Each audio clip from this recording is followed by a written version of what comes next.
দেখুন, সন্দেশখালীর মা বোনেরা উত্তর দিয়েছে এবং সন্দেশখালীতে কিভাবে অত্যাচার হয়েছে সেটা কিন্তু জনসমক্ষে এসছে।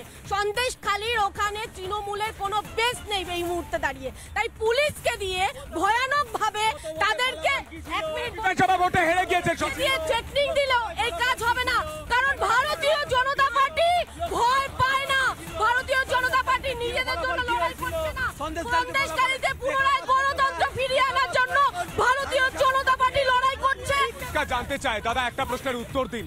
পুলিশ এই রাজ্যে মানুষকে সুরক্ষা দেওয়ার কাজ, পুলিশ বগটুই সামালতে পারে না, পুলিশ মুর্শিদাবাদ সামালতে পারে না, পুলিশ কোনো ঝামেলা হলে সামালতে পারে না, কিন্তু এই পুলিশ বিরোধী নেতা নেত্রীদের বাড়িতে বাড়িতে চলে যায় যে তৃণমূলটা করতে হবে, নাহলে তোমায় কেস দেবে।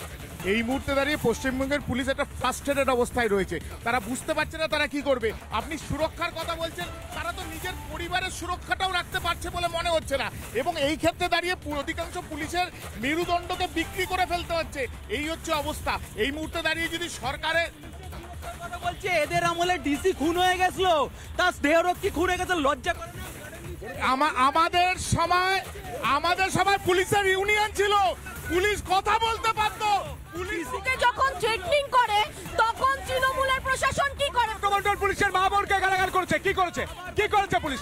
কি করেছে পুলিশ? এই থানাটা কে ধরবে? থানা বার করুন, থানা বার করুন। এই থানাটা কে ধরবে? পুলিশের হাতে ধরাচ্ছেন, মানুষের হাতে ধরাচ্ছেন। আমি কথা বলার চেষ্টা করবো তরুণ প্রজন্ম যারা রয়েছে। দিদি, এই বাংলায় কাজ রয়েছে, যুব সমাজ কি করছে আমি কথা বলার চেষ্টা করি। দাদা, কি দিদি কি মনে হয় বাংলায় মহিলারা সুরক্ষিত? আমি বাংলা মহিলাদের সঙ্গে কথা বলি। দিদি কি মনে হয়? এই মুহূর্তে কথা বলার চেষ্টা করি। দাদা কি মনে হয় বাংলায় কাজ রয়েছে? মোটামুটি নেই। বাংলায় মহিলারা সুরক্ষা রয়েছে?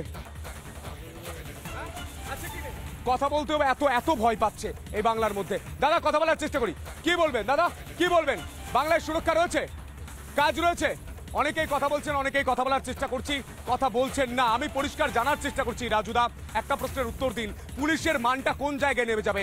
এই ওসি ফোন করে মাম্পি দাসকে বলছে বিজেপিতে জয়েন করুন, টাকা দেবো, গাড়ি দেবো, বাড়ি দেবো, না হলে কেস দেবো। এটা কি হচ্ছে? ওই মহিলা মিথ্যা অভিযোগ করছে, মহিলার বিরুদ্ধে এফআইআর করে এখনই গ্রেফতার করা উচিত পুলিশের, কারণ পুলিশের নামে অভিযোগ করে ওই মহিলা গ্রেফতার করেছে এসপির কাছে, গ্রেফতার করেছে পুলিশ। মহিলাদের সবসময় অপমান করে কেন? অপমান করেন কেন? ফিরাদ হাকিম ও রেখা পাত্রকে বাজে কুকথা বলেছিল। অনুব্রত আমরা দেখেছি মা বোনেদেরকে ধর্ষণের মতো হুমকি দিয়েছে। কেন আপনারা বারবার মহিলাদের অপমান করবেন? আমরা এটা মানবো না। রাজুদা ক্ষমা চাইবে, মহিলাদেরকে অপমান করবেন না, আমরা মানবো না। আপনারা অসভ্যতামি বন্ধ করুন, মা বোনেদেরকে সম্মান করা শিখুন।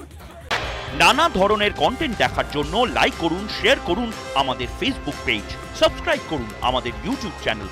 পাশাপাশি অন্যান্য ব্রেকিং নিউজের জন্য অবশ্যই চোখ রাখুন রিপাবলিক বাংলায়।